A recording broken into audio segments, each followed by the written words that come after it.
few other sharings about the Guru, you can view the previous sessions here on the Kechara Forest Retreat Facebook page. So basically, I'm just going to get straight into it.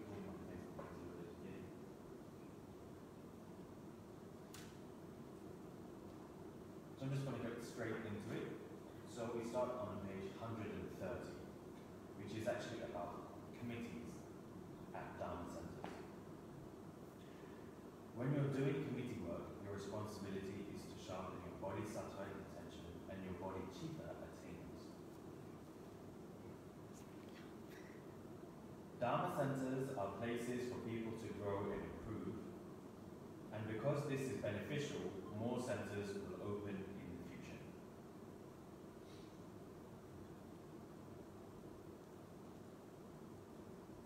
Within these centers, we need committees to run them. The committees are chosen by various means, sometimes by divination, sometimes by the Guru, or sometimes by voting within the center. This is needed because Dharma centers can sometimes be fronts for wrong activities or wrong people. Having committee members who are citizens of the country is very logical. They are given legally binding positions to ensure that everybody involved is not engaged in dubious businesses or using the center as a weird front that looks holy. Having a committee is the government's way to love and protect its people. That is in every place in the world. Okay, so before I continue, because my Facebook is loaded, I can see everybody who's come online. So who's here? Alice Tay, Freedom T, Pastor Honey, good morning, Pastor Honey, nice to see you here again. Gillian is here, good morning. Mark Safe is also here, thank you very much for joining.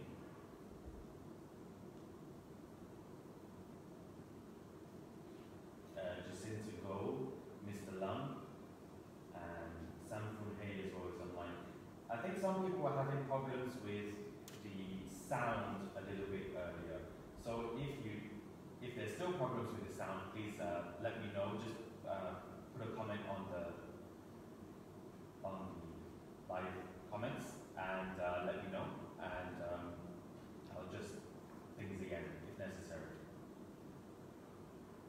Oh, Yiling is also here. Very nice to see you here again. I hope everything's going well for you, Yiling. So continue on page 130. When we become a committee of a center, it is assumed we are devoted to our Guru and that we are devoted to the inner and outer growth of the Dharma. Therefore, it is assumed that when we are part of the committee, we will follow the statutes that are required by the law. So the center can thrive, grow, and expand without creating any problems for the citizens of this country or breaking any laws. When we are part of the committee or a committee member, we are in a very special position to be an inspiration or example to others. Some of us may be put into a committee, although we are not used to being an inspiration or example to others. This is our chance.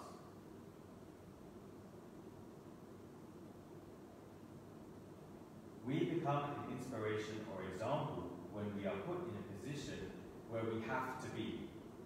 All the Gurus, Dharma protectors, and members are very kind. They may choose qualified people for the committee, or sometimes they may choose people who will become qualified by serving in the committee. Okay, I've just received a comment from Freon that the sound is not very clear. So,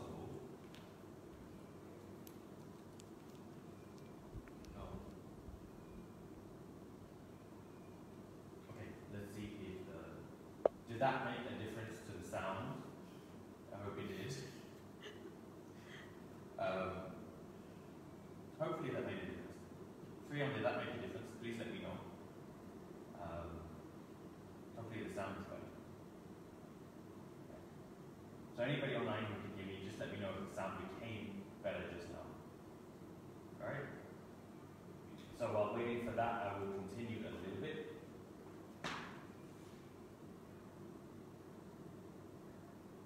Okay, the sound didn't become better. Can you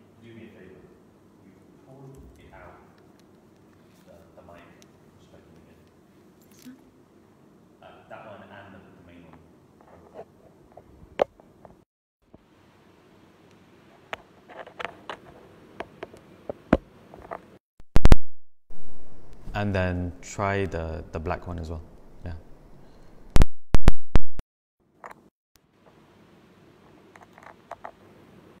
Sorry about the difficulties, everyone. Sometimes it happens with our equipment. Pastor Hani, the topic is committees, and it's page 131. Okay, I'm now on page 131. Hopefully the sound is better. Anybody online, let me know if the sound became better. Thank you. Perfect. Okay, the sound is much better. All right. Okay. So I'm at the top of page 131. The gurus give initiations to people who are not Buddhas. For them to become a Buddha, they do not give initiations to Buddhas. Why would a guru give a Yamantaka initiation to Yamantaka? Similarly, the guru selects us for certain jobs, puts us in certain positions, committees or departments to do certain jobs because we cannot do it, because we are not good at doing it. These positions give us an opportunity to do it and to improve. That is what Dharma centers are all about. They give us the opportunities to improve spiritually, inwardly and outwardly. I just want to stop here and talk about two things. The first was that at the beginning of the section, Rinpoche was talking about committees being legally binding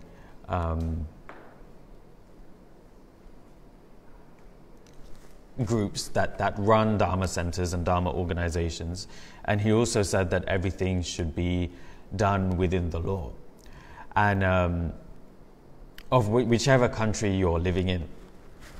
And this may seem a bit strange to some people, especially when we're practicing spirituality, because the usual comment is, but spirituality is above mundane things, and some people will consider government and the law a mundane thing, but Rinpoche was actually very adamant about this. And in fact, I'll let you in on a little secret. Within the vows a pastor takes, one of the vows that a pastor takes, and these were additional vows that Rinpoche put in,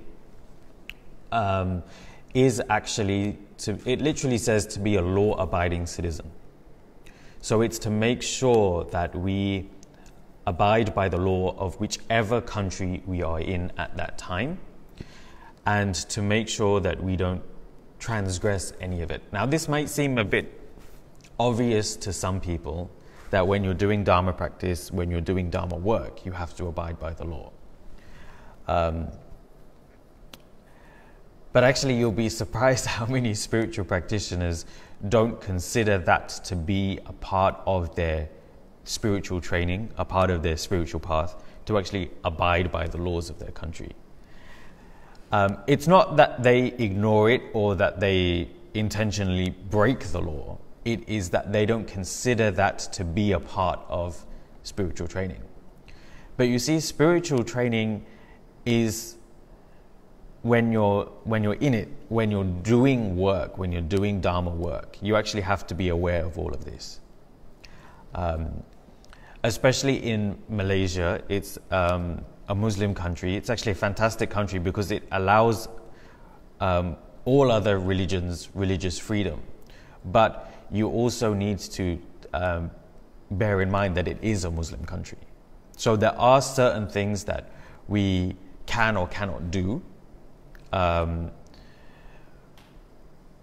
But it is a very open, a very tolerant country, and the culture is very tolerant. I mean, you will see Indian temples everywhere alongside mosques and Buddhist temples everywhere. There are just certain things that we need to be aware of when we're actually doing Dharma work. And that is actually put into the pastor's vows. It's there to remind us that even if we're not in Malaysia, even if we're in another country, it is to remind us that we should be following the law, and we should be aware of the law in whichever country we're in. And, that, I mean, for day-to-day matters and also for governance matters of the Dharma Center. And then another point that I wanted to mention was just now Rinpoche mentions that sometimes he will put us in positions that we might not be good in, or give us tasks. For example, in this he's saying that he might assign somebody a position within the committee of the Dharma Center to for a particular reason that the person might not be familiar with. I remember that I had just become a pastor a couple of years ago, and Rinpoche put me into the running committee, which is the board of directors. So I was put into the board of directors, having no knowledge of governance of a Dharma Center, no knowledge of the running of a Dharma Center, or even Kechara Forest Retreat. And for those of you who visited Kechara Forest Retreat, it is quite big. So there are a lot of things that the board of directors actually need to deal with, or the running committee of it anyway, from simple things like paying the bills, making sure everything is paid, which for us is actually quite difficult, because it does take, if you've been to Kechara Forest Retreat, you will just see the amount of the buildings that we have, the infrastructure that we have. It's not just lighting, it's water, it's electricity, it's also internet, which is a big factor, but it's also keeping maintenance of the buildings. And then on top of that, it's the normal things that you would expect in a Dharma Center. It's costs for running pujas, administration, events, things like that. So it is quite broad and is very big. And when I went into that, I had no idea of what I was doing. I used to just sit in the meetings on the side, just listening. And I thought I was in quite over my head, because some of the things that needed to be discussed and talked about were quite integral to the Dharma Center. So I always wondered why Rinpoche put me in that position. And I think for me, it wasn't really to get directly involved with that, but it was more for my understanding as a pastor about how Dharma centers work. Because at that point, I actually became a pastor very quickly, so I hadn't been here for that long. So I didn't really know much about Dharma centers. So that was one of the positions that Rinpoche put me in. But Rinpoche had a way of, he wouldn't just do that. I mean, he's mentioning it here in terms of the committee, but he would also put you in positions where you had no idea what you were doing, just so that you would get experience of doing that. And I think I've talked about that in previous sessions. And there was a particular lasagna incident. Have I talked about the lasagna incident? Oh, okay, I haven't talked about the lasagna incident. Okay, so let me talk about that. I joined Ladrang, which was Rinpoche's personal household. And it was very strange, actually, because at the time I was working in Kechara House in the city. I was involved in the education department there. And one day Rinpoche asked me to come to Kefar to do a retreat. So I came to do a retreat. It was a Tsongkhapa retreat. And one day Rinpoche invited me to his Ladrang, which is his household.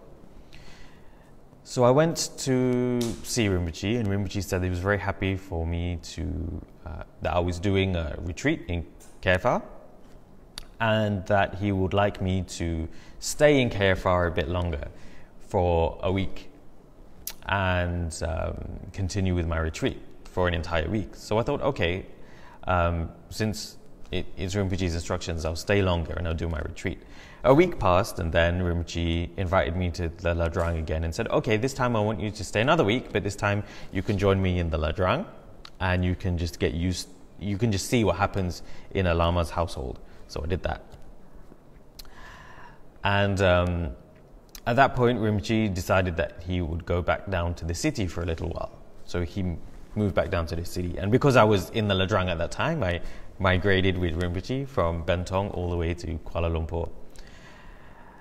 And in Ladrang, it's also very varied. You have different people doing different things. And one of the things that is obviously quite big is the kitchen. Because the kitchen not only supplies Rinpoche with his food and meals throughout the day, but they also provide the rest of the Ladrang with the food throughout the day. So Rinpoche basically told me to go work in the kitchen. And I have no idea how to work in a kitchen, to cook for so many people. I mean, I can cook, but, you know, cooking for 20, 30 people at one time was a big feat. So one thing Rinpoche said for me to do is basically to go around to the local restaurants and everything and find very good vegetarian meals. And one of those was a vegetarian lasagna, which was at a Western cafe quite near to where we were staying. So Rinpoche was only supposed to be there for about 2 weeks, and then he was going to come back to Kefar. But Rinpoche ended up staying in KL for about 6 months, 6 to 8 months. But it turned out that we were the only ones that were ordering this particular vegetarian lasagna from this Western cafe. And over time they stopped making it, and it was taken off the menu. So Rinpoche was a bit upset about that because he quite liked the taste of it. So about a month later, Rinpoche asked me to go get the vegetarian lasagna. So I reminded Rinpoche that it's no longer available. So Rinpoche just looked at me and said, "You'll find a way. You'll find a way to do it. I believe in you." So off I went to the cafe, and I started talking to the people behind the counter, and then I managed to talk to the manager. And she was a very nice person, but it was a semi-chain. They have like a couple of cafes dotted around Kuala Lumpur. They're not very big, but they have a couple of outlets. And she said that it wasn't in her control because the menu and everything they make there is dictated by the upper management. So I was sitting there, and she said she doesn't have the ingredients to make it, even if she wanted to. And so I went back to Ladrang and conveyed this all to Rinpoche. And Rinpoche just turned around to me and smiled again, and he said, "Okay, now I don't want one. I want 15." And I was like, 15? I can't even make one. Where am I going to get 15 from? And he said, "No, I said, okay, maybe I'll go to a different restaurant and see if they can get the vegetarian lasagna." And she was like, "No, I want you to go to the one that we've always been going to and get the lasagna from there because it's good. Now I don't want one, I want 15. So I went back and I was like, what do I do? What do I do? What do I do? So then I sat there and I thought, okay, they don't have the ingredients to make it, so why don't I get the ingredients to make it? So if I get all the ingredients to make it, maybe I can convince them to make it." So I talked to the manager, and she said, "Okay, yeah, you can go out and get the ingredients." So she gave me all the list of ingredients to get. So I went to the supermarket and got the ingredients for 15 lasagnas. At the time, I didn't tell her it was 15. I only told her it was 1. So I came back and I had all these shopping bags. And I went in, and she was a bit shocked. She was like, "I didn't need that many ingredients." And I said, "Actually, I don't need 1, I need 15. And at that, her jaw hit the floor. And it was quite funny. So she was a bit shocked, but nevertheless, she went into the back and talked to the chef that was there and asked if he could make 15 of these lasagnas, and he was a bit irate. He wasn't very happy, but he said he'd do it anyway. So they waited until just after lunch when the crowd was less, so he had more time. And then he set about making 15 lasagnas, and the lasagnas are probably about this big. And there was 15 of them. So he went and he started making all the lasagnas. And I think it took about two and a half hours to finish making all 15. So at the end of it, I was very happy because I'd got these 15 lasagnas, and the manager was, I don't know, she felt quite impressed that I would want. I had the, I don't know. I think she thought I had such a love of food that I just wanted to have 15 of these lasagnas, and.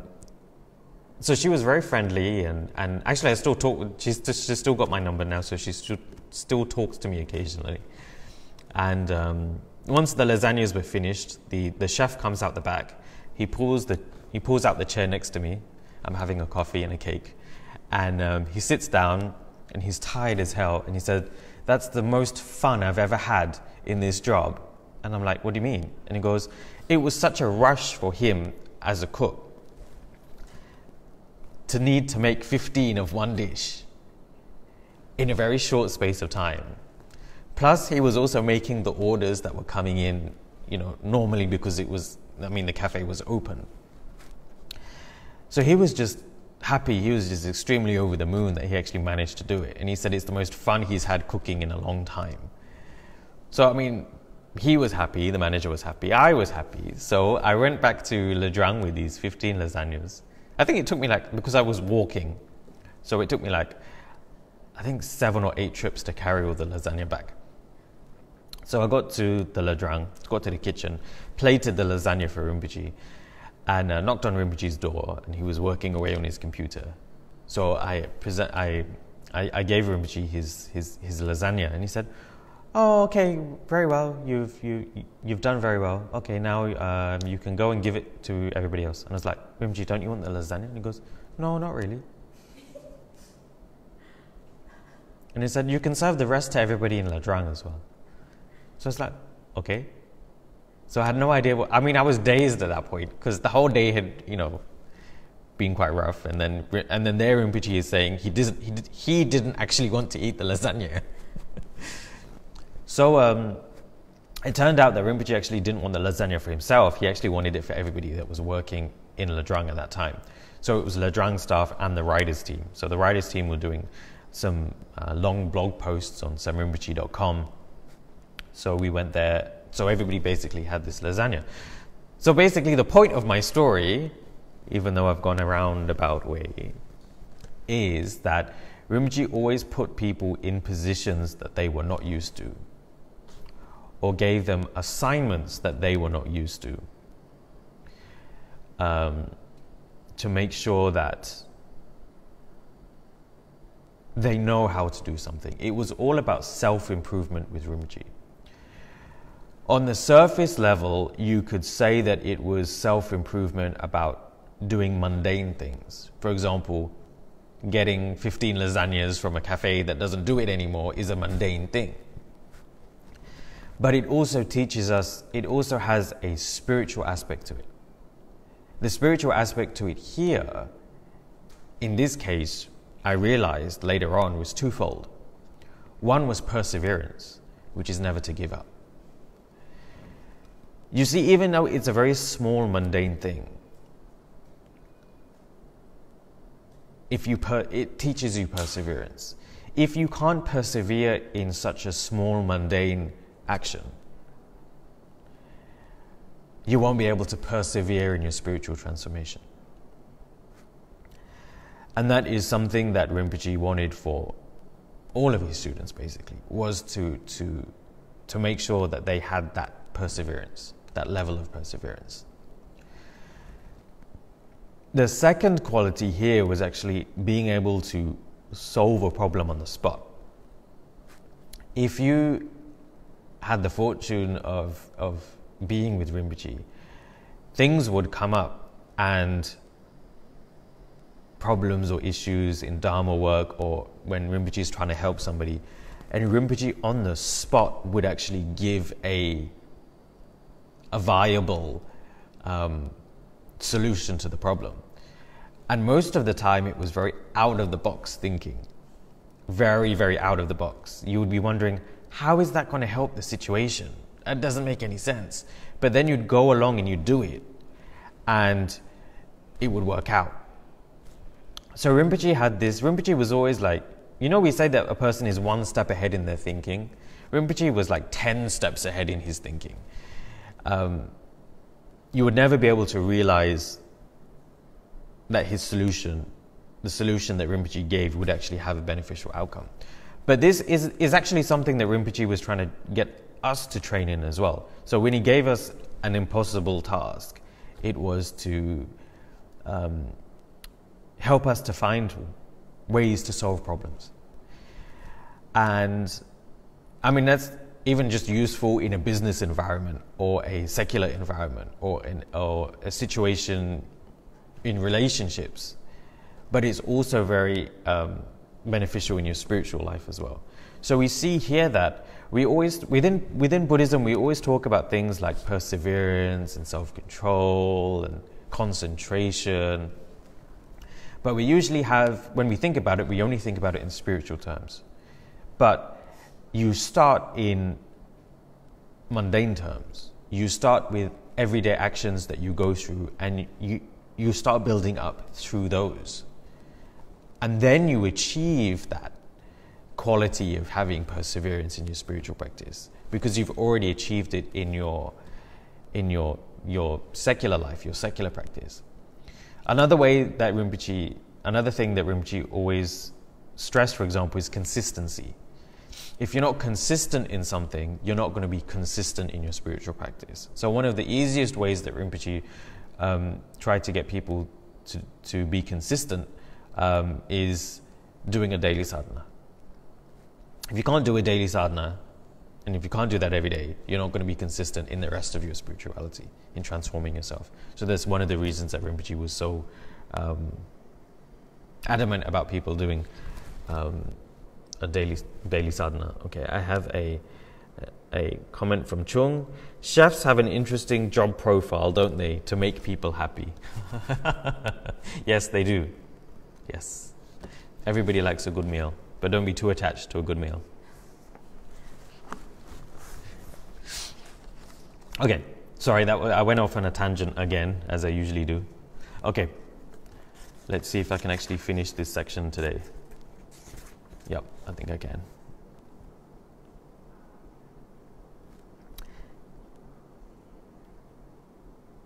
Okay. The committee would also carry out their duties because they are very devoted to the Guru. Being in a committee of a center is equivalent to doing retreats to gain attainments, because we collect merit and purify negative karma through our work in the committee. Okay. Here is very interesting. Rinpoche says that it's equivalent to doing Dharma work is equivalent to doing retreats. Rinpoche has also been known as quoted as saying doing Dharma work is equivalent to doing your sadhana. Okay? However, Rinpoche does not here say that it is a replacement for your sadhana or for doing retreats, but it is equivalent to, which means it has the same benefits. Some people, when they do Dharma work, that because they read passages like this or comments that Rinpoche has made equivalent to, that they actually think that they can actually replace doing their sadhana or doing their retreats with Dharma work. This isn't actually the case. It's equivalent. Rinpoche here says it's equivalent to. The benefits are equivalent to. It doesn't say that it's a replacement for. And that is an important thing to note, especially if you're in a Dharma center or you're volunteering in a Dharma center or you're working for a Dharma center. Anyone who is elected into positions in the monastery of Ganden is praised, given gifts, and very much respected because they run the whole monastery and they make things grow for all the meditators, masters, and teachers. If any monk dares talk back or be offensive to any of the administrators, liaisons, or committee members of the monastery, it is a very big offense. The disciplinarian or house teacher will deal with the monk and talk to him. If that cannot be resolved, it will be taken up with the abbot himself and the heads of the 12 houses within the monastery. Some monks have been expelled for that offense. Committee members and liaisons all hold very important positions because they do very important work. We may be meditating in a forest or in Ganden monastery, but how can our meditation happen if someone is not running the monastery? It is wonderful to walk in, do retreats, recite prayers and mantras, learn the Dharma and make dedications, but if we do not contribute to its growth, its learning, meditation and practices, how can we expect it to survive? Therefore, there is no difference between someone who meditates and someone who runs the meditation center. In fact, I feel that the committees and subcommittees who run the meditation centers collect more merit than the meditators because they have to deal with real-life situations that challenge their spiritual growth all the time. As a committee member, we are dealing with ourselves. We learn how we deal with ourselves by the way we react to other people. We must deal with people who do not do their work, who are perpetually late in submitting their work, who always complain, who always look for small problems and make them big. That is a bigger challenge than being in retreat. It makes us learn. There is a story about a meditator who was at peace, calm, happy, never got angry, and who achieved whatever practice he was doing in the caves in the mountains for 12 years. When he had achieved what he thought he wanted to achieve, he left the cave. On the way, he came across a man. And though the path was small, the man did not move over for the monk. The monk felt that he was not being respected for his attainments and his practice. So he got angry. He scolded the man. "You should get out of the way. I'm a hermit. I'm a meditator. You're just a normal layperson. Get out of the way." The man said to him, "You're a meditator? What have you meditated on?" That was the end of the conversation.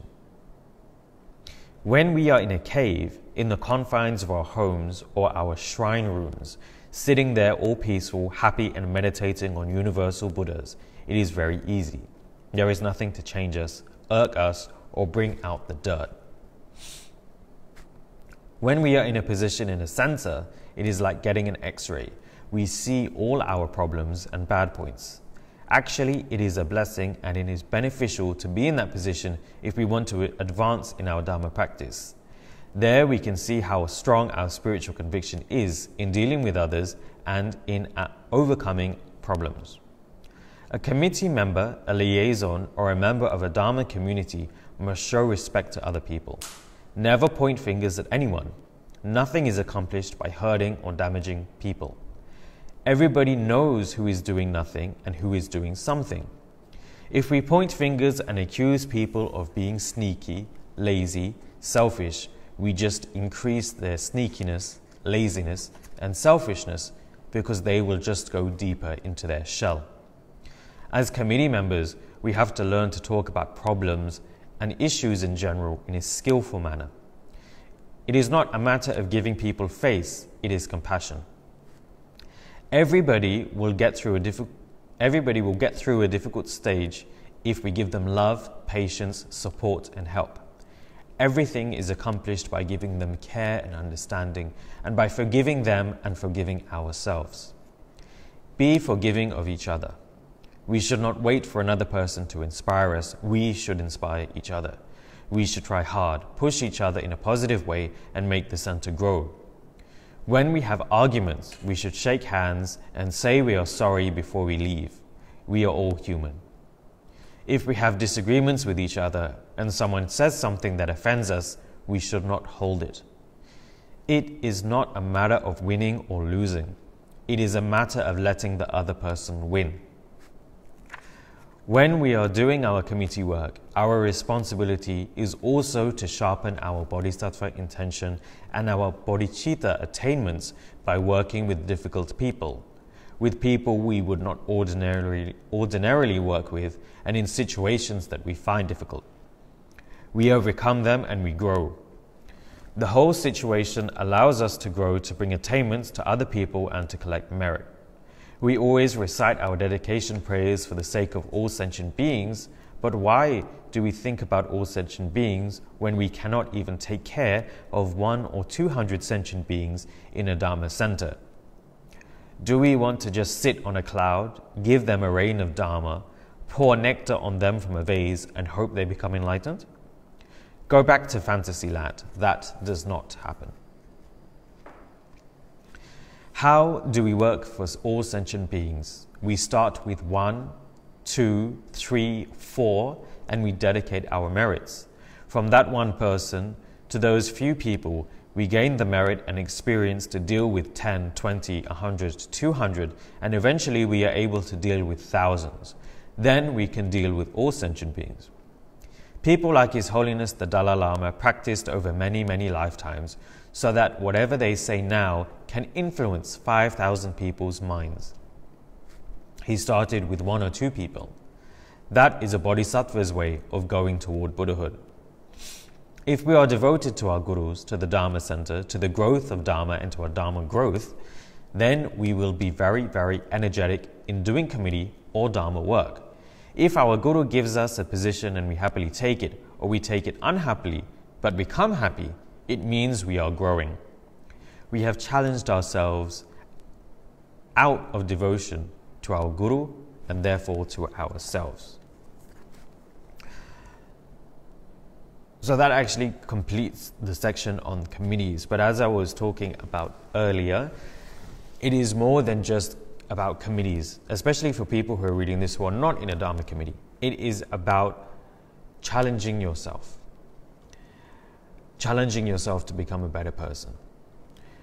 We have the habit within spiritual seekers, spiritual practitioners have the habit of falling into the trap of not improving themselves. Because we all think that we engage in certain Dharma activities,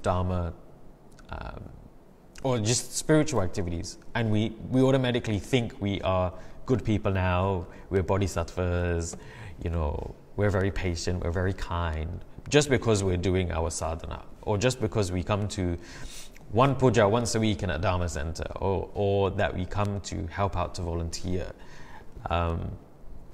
Spiritual practice is, yes, that is spiritual practice, but spiritual practice is much, much more than that. If you're doing that, that's fantastic, and you should keep doing it. But what you should do now is you should challenge yourself to improve as a person in your interactions with people. How to grow.